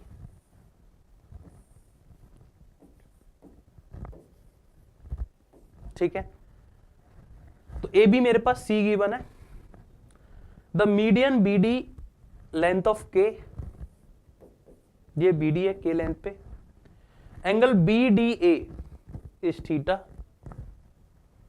the area of the triangle A B C, ये हमसे पूछा गया है। क्या पूछा गया है? ट्राइंगल ए बी सी का एरिया। ठीक है, तो ट्राइंगल ए बी सी का एरिया हमें निकालना है। तो कैसे निकाल सकते हैं? हमें ये पता है कि ये मीडियन है, तो ये इसको 2 इक्वल पार्ट में डिवाइड करती है एरिया को, बी डी। तो अगर मैं ऊपर वाले ट्राइंगल का एरिया फाइंड कर लूं तो नीचे वाले का उसका सेम ही होगा, मतलब ऊपर वाले ट्राइंगल का डबल कर दे। तो मेरा मोटिव क्या है कि इस ट्राइंगल का एरिया फाइंड करना। This is my motive. जो भी हमने पढ़ा अभी तक उन सबका हम यूज कर रहे हैं। तो कैसे कर सकते हैं? क्या अप्रोच इसमें हम फॉलो कर सकते हैं? मुझे साइड पता है, ये वाली साइड पता है, ये पता है। अगर कैसे भी करके अगर मुझे ये वाली साइड मिल जाए एडी, तो फायदा क्या होगा? क्योंकि मेरे को एक फॉर्मूला पता होता है, जो मैंने अभी आपको थोड़ी देर पहले बताया भी था, वैसे हम इसको आगे भी डिस्कस करेंगे कि अगर एक ट्राइंगल एबीसी है, मैं यहाँ पे डिस्कस कर लेता हूँ, उसको हम आगे भी देखेंगे। और अगर आपके पास ये एंगल पता है, चलो एंगल एबीसी मान लेते हैं, तो ट्राइंगल का जो एरिया होता है वो होता है हाफ ए बी साइन सी, ये है, ये बी है, ये सी है, ठीक है, सॉरी ये बी है और ये सी है। So half A B sine C मतलब एडजेसेंट साइड का मल्टीप्लिकेशन एंड जो इंक्लाइन एंगल इनके बीच को, उसको साइन की फॉर्म में लेना है, ठीक है। जैसे ए बी साइन सी, इसको लिख सकते हैं हाफ बी सी साइन ए। तो इस तरह से हम कुछ भी लिख सकते हैं, हाफ ए सी साइन बी। तो देखो मुझे ये वाला एंगल तो पता है थीटा, और थीटा की टर्म में आंसर भी है, बट ए डी पता लग जाती तो मेरा काम आसान हो जाता। अब ए डी कैसे पता करें? कौन सी अप्रोच से हम ए डी पता कर सकते हैं? तो यहां पर आपको साइन दिख रहा है, कॉस भी दिख रहा है। तो अब मैंने इतनी सारी चीजें आपको पढ़ाई है, मैं आपसे कह रहा हूं कि ये ट्राइंगल है, आपको एक एंगल पता है, दो साइड पता है, और आपको ये निकालना है। तो हमने इतनी सारी चीजें पढ़ी है, तो आपको अगर थोड़ा सा तरीके से सारी चीजें याद है तो आप बता सकते हो कि ऐसा हमने केवल एक ही जगह पढ़ा है, कोसाइन रूल। कौन सा rule? Cosine rule. Cosine rule में क्या था? कोसाइन रूल में आपको अगर एंगल फाइंड करना हो तो हम तीन साइड का यूज कर लेते थे। अगर मुझे एंगल पता है, दो साइड पता है, तो तीस साइड निकाल सकते हैं। तो मैं क्या करूंगा, तो मुझे बेसिकली क्या करना है कि इस cos थीटा के लिए फॉर्मूला अप्लाई करना है कोसाइन रूल। तो क्या होता है, एडिशन साइड का स्क्वायर करके ऐड करो। तो इसको मैं एक्स अज्यूम कर लेता हूं, तो x square plus k square minus c square into 2x के। ठीक है, चलो और सिंप्लीफाई करते हैं। तो ये बनेगा 2k cos theta x equal to x square plus k square minus c square. ठीक है, डन है यहां तक। तो x square minus 2k cos theta x plus k square minus c square equal to 0। तो एक क्वाड्रेटिक बन गई एक्स की फॉर्म में। तो एक काफी अच्छा क्वेश्चन था जो 2024 में आया था। देखो कोसाइन रूल लग चुका है, ये भी लगेगा, अब यहाँ क्वाड्रेटिक भी बन गई, मतलब अब एलजेब्रा भी यूज हो रही है। तो तीन चार कंसेप्ट्स को मिला के ये क्वेश्चन फ्रेम हुआ था। तो ये काफी अच्छा क्वेश्चन है। ठीक है, चलो नाउ इसकी वैल्यू हमें फाइंड आउट करनी, तो कैसे करेंगे? तो एक्स की वैल्यू निकालो। तो एक्स आ जाएगा मेरे पास, श्रीधराचार्य मेथड का यूज करना, minus b that is 2k cos theta plus minus b square that is इसका square 4k square cos square theta minus 4ac तो 4k square plus 4c square, ये बनेगा डिवाइड बाई 2। 4 सब में यहां से कॉमन लूंगा तो बाहर 2 की फॉर्म में आएगा, 2 ओवरऑल कॉमन आके कट जाएगा। तो ये क्या बनेगा, k cos theta plus minus अंदर बचेगा के square cos square theta minus के स्क्वायर कॉमन लूंगा तो माइनस साइन स्क्वायर थीटा बनेगा। तो अल्टीमेट बनेगा सी स्क्वायर माइनस के square sine square theta. Trigonometry भी यूज हो रही है साथ साथ। डिवाइड बाई 2 तो सब कट गया, सारी की सारी वैल्यू क्या हो गई, कट गई। क्लियर है ये वाली चीज? चलो, तो ये मुझे अभी तक समझ में आया, ये सारी चीज अभी हमारे पास हो गई। तो x की वैल्यू आ गई है। नेगेटिव लेंगे नहीं क्योंकि वो उस पर फिर दिक्कत हो जाएगी नेगेटिव लेने पर, तो वो हम लेंगे नहीं, कंसीडर नहीं करेंगे। ठीक है, तो ये मुझे समझ में आ गया। तो x की वैल्यू क्या हो जाएगी, तो x की वैल्यू हो जाएगी हमारे पास k cos theta plus square root of C square minus के स्क्वायर साइन स्क्वायर थीटा। ठीक है, तो x आ गया, मतलब ये वाली साइड मेरे पास आ गई। अगर ये साइड आ गई और मुझे एरिया निकालना है तो वो क्या होता है, तो दैट विल बी हाफ तो आ गया इंटू के इंटू एक्स, तो हाफ इंटू, अब एरिया निकाल रहा हूं direct, half A B sine C का यूज करके। तो k इंटू एक्स करना है तो x की वैल्यू डायरेक्ट रिप्लेस कर देता हूं, तो k square cos theta plus k square root of C square minus के square sine square theta into sine theta, ये आपके पास बनेगा फाइनली। ठीक है, तो ये ऊपर ऊपर वाले पार्ट का एरिया है जो हमने इस हेल्प से निकाला है, हाफ ए बी साइन सी से। अगर मुझे टोटल का निकालना है तो क्या करना पड़ेगा, इसको 2 से मल्टीप्लाई करना पड़ेगा। तो ये 2 से मल्टीप्लाई करेंगे तो ये फाइनली क्या बनेगा मेरे पास, तो 2 से मल्टीप्लाई करके ये बनेगा, टोटल एरिया बता रहा हूं मैं, k square cos theta sine theta plus k sine theta square root of C square minus के स्क्वायर साइन स्क्वायर थीटा। ठीक है, बट आप देखोगे तो ऑप्शन इस तरह के हमारे पास है नहीं। क्यों नहीं है ऑप्शन, क्योंकि यहाँ साइन 2 थीटा इन तरह की फॉर्म में हमारे पास गिवन है। तो अगर मैं ऊपर नीचे 2 से मल्टीप्लाई कर दूं तो ये क्या बनेगा, 2 साइन थीटा cos थीटा और वो cos 2 थीटा बन जाएगा। तो फिर आ जाएगा के square sign 2 theta divide by 2 plus something. तो ऑप्शन नंबर बी इसमें मुझे आंसर दिखेगा। तो ये क्वेश्चन कितना अच्छा है, देखो आप, ट्रिग्नोमेट्री यूज हुई है, ज्योमेट्री यूज हुई है, कोसाइन रूल यूज हुआ है, समझ रहे हो, उसके बाद एलजेब्रा यूज हो गई और ये भी यूज हो गया। तो 4-5 चीजें एक साथ यूज हुई है इसमें। तो ये क्वेश्चन काफी अच्छा और काफी इंटरेस्टिंग क्वेश्चन है, काफी ज्यादा टाइम टेकिंग ये क्वेश्चन है।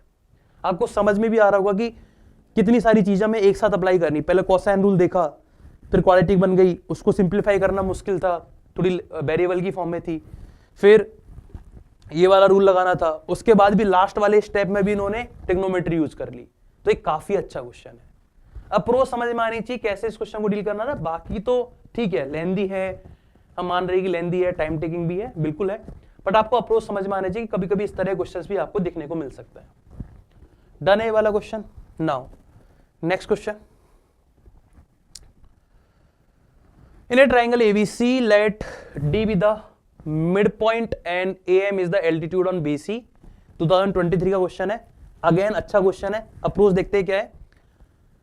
If the length of AB, BC and CA are in the ratio 2:4:3, then the ratio of the length of BM and AD। ठीक है, तो देखो सबसे पहले ट्राइंगल बनाते हैं। तो ट्राइंगल की साइड 2:4:3 में है, तो ए बी सबसे छोटा बनेगा, बी सी सबसे बड़ी बनेगी और सी ए उससे ज्यादा, ठीक है, और डी एक मिड पॉइंट है बी सी पर। तो बेसिकली हमें क्या बनेगा, अगर ये मेरे पास ए बी है तो ए सी थोड़ी बड़ी बनेगी इससे, और ये मेरे पास बी सी है, तो ए बी सी। तो ऐसा हमने क्यों इसको ऑब्जर्व करके बनाया, रीजन क्या है कि हमने इस तरह से बनाया, समझो। क्योंकि क्वेश्चन में बोला गया है कि एल्टीट्यूड जो है और मिड पॉइंट इसी पर गिरे, तो हमें ये नहीं पता कि कौन सा पहले आए, कौन सा लाइन। मान लो कि अगर इस तरह से डायग्राम बनता, दो केस पॉसिबल है कि ये मीडियन हो जाए और ये एल्टीट्यूड हो जाए, या फिर दूसरे केस में ये एल्टीट्यूड हो जाए और ये मीडियन हो जाए। तो हमें इनकी पोजीशंस नहीं पता, लेकिन अब मैं इसमें डायरेक्ट तरीके से देखूंगा तो पोजीशन मुझे दिखेगी। कैसे दिखेगी देखो, अब देखो हमने प्रॉपर जो क्वेश्चन ने बोला उस तरह से बनाया, तो हम बड़ी आसानी से देख पाएंगे कि जो परपेंडिकुलर डिस्टेंस होगी वो बेसिकली यही होगी यहाँ पर, और मीडियन तो इसको दो पार्ट में डिवाइड करती, तो वो बेसिकली इस तरह से डिवाइड होगी। तुम देख पाए बड़ी आसानी से, नहीं तो हमें कंफ्यूजन होता कि कहां पर अल्टीट्यूड गिरेगी, कहां पर मीडियन गिरेगी। ठीक है, तो ये हमें समझ में आ गया। चलो, so this is my A M and this is D point और मिड पॉइंट। ठीक है, यहां तक मुझे पता लग गया। चलो नाउ, सो अगर ये लेंथ 2x है, रेशियो की हेल्प से लिख रहे हैं, तो ये टोटल लेंथ 4x हो जाएगी। तो यहां से यहां तक 2x, और सिमिलर वे में यहां से यहां तक 2x, क्योंकि ये मिड पॉइंट है, और इसे हम 3x बोल पा रहे हैं। तो ये मुझे समझ में आ गया। तो सबसे पहला काम तो यही इसमें खतरनाक था, या थोड़ा डेंजरस जोन में लेने लायक दो केस बनाने हैं, तो हमें दिखेगा ही नहीं डायरेक्ट। तो अगर आप प्रॉपर डायग्राम विथ साइड्स का यूज करके बनाओगे तो आपको पता लगेगा ए एम यहां पर बनेगा, पहले बनेगा, और ए डी बाद में आएगा। A am basically perpendicular distance है, तो हमें दिख रहा है ये यहीं पर बनेगा, और मीडियन इसको दो इक्वल पार्ट में डिवाइड करेगी, तो मीडियन थोड़ा सा उस तरफ शिफ्ट होगी। डन है वाली चीज। चलो नाउ हमसे क्या पूछा है, the ratio of the length of B M, B M मतलब this portion, and A D. अगर आपको याद हो अपोलिनियस थ्योरम, तो मैंने आपसे कहा था अगर आपको मीडियन की लेंथ निकालनी है और आपको सारी साइड्स पता है, तो आप मीडियन की लेंथ निकाल सकते हो। सबसे पहले अपोलिनियस थ्योरम, तो मैंने कहा था कि हम एक एप्लीकेशन करेंगे आज अपोलिनियस थ्योरम का, तो वो एप्लीकेशन यहाँ पे अप्लाई होने वाली है। तो क्या है वो, देखो, so A B square plus A C square, Apollonius theorem का यूज कर रहे हैं हम, twice of A D square plus B D square या B D C square, what be जो हम लिखना चाहे। सो 2x का square that is 4x square, A C square मतलब 9x square equal to 2AD square as it is, plus BD square मतलब 2x का square मतलब 4x square हो गया। सिंप्लीफाई करेंगे तो 13/2, तो और ये बनेगा AD square equal to 5/2x square. So AD की जो वैल्यू है दैट विल बी √5/2x। ये मुझे AD पता लगा। तो सबसे पहले AD तो निकल गया, मतलब लेंथ तो मीडियन तो निकल गई। अब मुझे BM निकालना है, तो BM निकाल लूं या फिर MD में से 2x में से MD की वैल्यू माइनस कर दूं। ये दो तरीके से हम इसको यूज कर सकते हैं, ये दो ही हमें आइडिया पता है जिसमें हम इसको अप्लाई कर सकते हैं। सो लेट्स सपोज MD की वैल्यू y है, तो BM कितना हो जाएगा 2x minus Y. So my target to find by, तो मैं बाई फाइंड करना चाहता हूं। मुझे अपोलिनियस थ्योरम का यूज करके ये तो पता लग गया ये जो लेंथ है दैट विल बी √5/2x। ठीक है, सो कैसे निकालेंगे, क्या अप्रोच रखेंगे। ठीक है, देखो तो नाउ यहां पर हम करने वाले हैं, थोड़ा ध्यान से देखें तो मुझे राइट एंगल ट्राइंगल दिख रहा है AMC। अगर AMC एक राइट एंगल ट्राइंगल है तो पाइथागोरस थ्योरम का यूज करेंगे तो AC मेरे पास क्या होगा, हाइपोटेनियस, तो 3x का square that is 9x square. AM को मैं AM लिख रहा हूं as it is, plus MC कितना हो जाएगा 2x प्लस y। ठीक है, वेरी गुड, यहां तक समझ में आ गया। और अगर मैं ट्राइंगल AMD की बात करूं तो AMD में मुझे क्या दिख रहा है, AD का स्क्वायर मतलब 5/2x square equal to AM square plus y square. दोनों को जैसे माइनस करूंगा तो AM से AM कैंसिल आउट हो जाएगा, तो y की वैल्यू मुझे x की टर्म में देखने के चांस है, तो दोनों माइनस करो कितना आएगा, तो माइनस करेंगे तो ये बनेगा 13/2x स्क्वायर। ठीक है, AM से AM कट गया और ये बनेगा 4x स्क्वायर, y स्क्वायर से y स्क्वायर कैंसिल और ये बनेगा मेरे पास 4xy। क्लियर है यहां तक? तो y की जो वैल्यू आ रही है कितनी आ रही है देखो, इसको अगर इसमें से माइनस करेंगे तो ये बनेगा 5/2x स्क्वायर और ये बनेगा 5/2 के साथ 5/8x, तो अल्टीमेट बनेगा ये 5/8x। तो दिस इज माय y, तो y मेरे पास 5/8x आ गया। तो y अगर 5/8x है तो ये कितना बनेगा bm, तो bm आपके पास बनेगा 2x माइनस 5/8x, तो कितना आ गया 11x/8। तो दिस इज योर bm। तो हमने bm भी निकाल लिया और AD ये रहा। सो bm रेशो AD नाउ मुझे फाइंड करना, तो फाइनल स्टेप हम यहां पर कर रहे हैं। सो bm रेशो AD x की टर्म में आ गए दोनों, तो bm है मेरे पास 11xy8 और ये है मेरे पास √5/2x, तो x तो कैंसिल आउट हो जाएगा, ऊपर √2 जाएगा तो ये बनेगा मेरे पास 11, ठीक है, डिवाइड बाई 8√5√2, ऊपर नीचे √2 से मल्टीप्लाई करेंगे तो नीचे बनेगा 11, तो 11 4√10 that is option number B. ऊपर नीचे √2 से मल्टीप्लाई करेंगे तो we can see our answer, and answer is 11/4√10। This is again, आपको समझ में आ रहा है किस लेवल तक ज्योमेट्री क्वेश्चन कभी कभी चल जाते हैं। तो जो भी हमने पढ़ा है, ऐसा नहीं कि इस बार ही पढ़ाया जा रहा है, वो हर बार ही पढ़ाया जाता है। अपोलोनियस थ्योरम, पाइथागोरस थ्योरम सबको पता है, बट द इशू इज कि एग्जाम टाइम में ऐसे क्वेश्चन डील करना मुश्किल है। आपको क्लिक नहीं करेगा कि हाँ हम सही जा रहे हैं क्या। काफी सारी चीजें आप देख रहे हो, आपको इसमें कितना सिंप्लीफाई करना पड़ रहा है, वो भी एक्स की टर्म में, वेरिएबल की टर्म में। तो ये काफी टाइम टेकिंग क्वेश्चन है। पहला अपोलोनियस थ्योरम लगाई है, 2 बार पाइथागोरस लगाया है, उसके बाद हम फाइनली रेशो निकाल पाए। तो ये सब क्लिक करना, उस सबसे पहले तो यही मुश्किल था कि कौन सी कहां पर एल्टीट्यूड बनेगी, कहां पर मीडियन बनेगी, तो वो ऑब्जर्व करना। तो इस तरह क्वेश्चन फ्रेम होते हैं। तो ये काफी अच्छा क्वेश्चन है, हार्ड क्वेश्चन। तो अभी तक हमने 2 क्वेश्चन करे, तो 24 एंड 23 के दोनों काफी अच्छे क्वेश्चन से, हार्ड क्वेश्चन से, डिफिकल्ट क्वेश्चन की कैटेगरी में उनको रखा जाएगा। क्लियर है ये वाला क्वेश्चन? चल, so now we are moving on the next question. 2022 में क्वेश्चन आया था। अगेन क्वेश्चन ट्राई करते हैं, क्या है मेरे पास। आसान, ये वाला आसान क्वेश्चन है, जो भी हमने अभी तक पढ़ा है सब यूज हो जाएगा, इस जो बेसिक सा आइडिया। सो ये right angle triangle ABC, hypotenuse AC, तो AC मेरे पास हाइपोटेनियस है, लेंथ 13 है। A line drawn connecting the mid points D and E of the side AB and, so D and E midpoints को connect कर रही है। तो हमने देखा था मिड पॉइंट थ्योरम, अगर आपको याद हो कि अगर कोई लाइंस मिड पॉइंट को कनेक्ट करती है तो इसका मतलब क्या हुआ कि ये DE पैरेलल होगी BC के। और हमने देखा था कि ऊपर वाला ट्राइंगल और एक कंप्लीट ट्राइंगल दोनों सिमिलर ट्राइंगल है, और DE की जो वैल्यू होती है that is half of BC। तो D अगर 6 है तो B कितना हो गया 12। तो मिड पॉइंट थ्योरम का यूज करके हमने डायरेक्ट निकाल लिया। जो भी मिड पॉइंट थ्योरम पढ़ी थी वो यही स्टेटमेंट है। 2022 में मिड पॉइंट थ्योरम से डायरेक्ट क्वेश्चन आया था, और 23 में आप देख रहे हो अपोलोनियस से आ गया, और 24 में कोसाइन रूल, एंड 25 में भी साइन रूल वाला क्वेश्चन हमने पहले किया था। तो देख रहे हो, तो ट्रिग्नोमेट्री से हर साल अच्छे अच्छे क्वेश्चन फ्रेम होते हैं। क्लियर है? सो आज हमने क्या क्या किया है, एक बार हम रिवाइज कर लेते हैं, रिकॉल कर लेते हैं एक बार, फिर हम क्लास एंड करते हैं। तो इस क्लास में हमने सारे सेंटर्स कवर किए, जो भी बेसिक आइडिया होता है सेंटर्स का वो देखा है, सारे क्वेश्चंस देखे, कुछ PY को डिस्कस किए, ठीक है। नेक्स्ट क्लास में हम क्या करेंगे, एरिया से रिलेटेड बात करेंगे ट्राइंगल की, एंड देन सर्कल्स पे हम जाएंगे, सर्कल की कुछ चीजें बेसिक डिस्कस करेंगे। तो उसके बाद हमारे पास पॉलीगॉन्स एंड क्वाड्रिलेटरल का आइडिया बचेगा। तो जनरली अब हमारी 3-4 क्लास और होगी ज्योमेट्री में, देन हम मेंसुरेशंस के क्वेश्चन डिस्कस करेंगे 2D एंड 3D। तो ये हमारा टारगेट है, क्लियर है। सो स्टेप बाय स्टेप सारे सॉल्यूशन देखो, रिवाइज करो, नोट्स बनाओ, तब जाके फायदा मिलेगा ज्योमेट्री में, जैसा कि मैंने आपको पहले ही बता रखा है, क्लियर है। सो मिलते हैं नेक्स्ट क्लास में, तब तक के लिए आपने रिवाइज करो। Thank you guys, bye bye.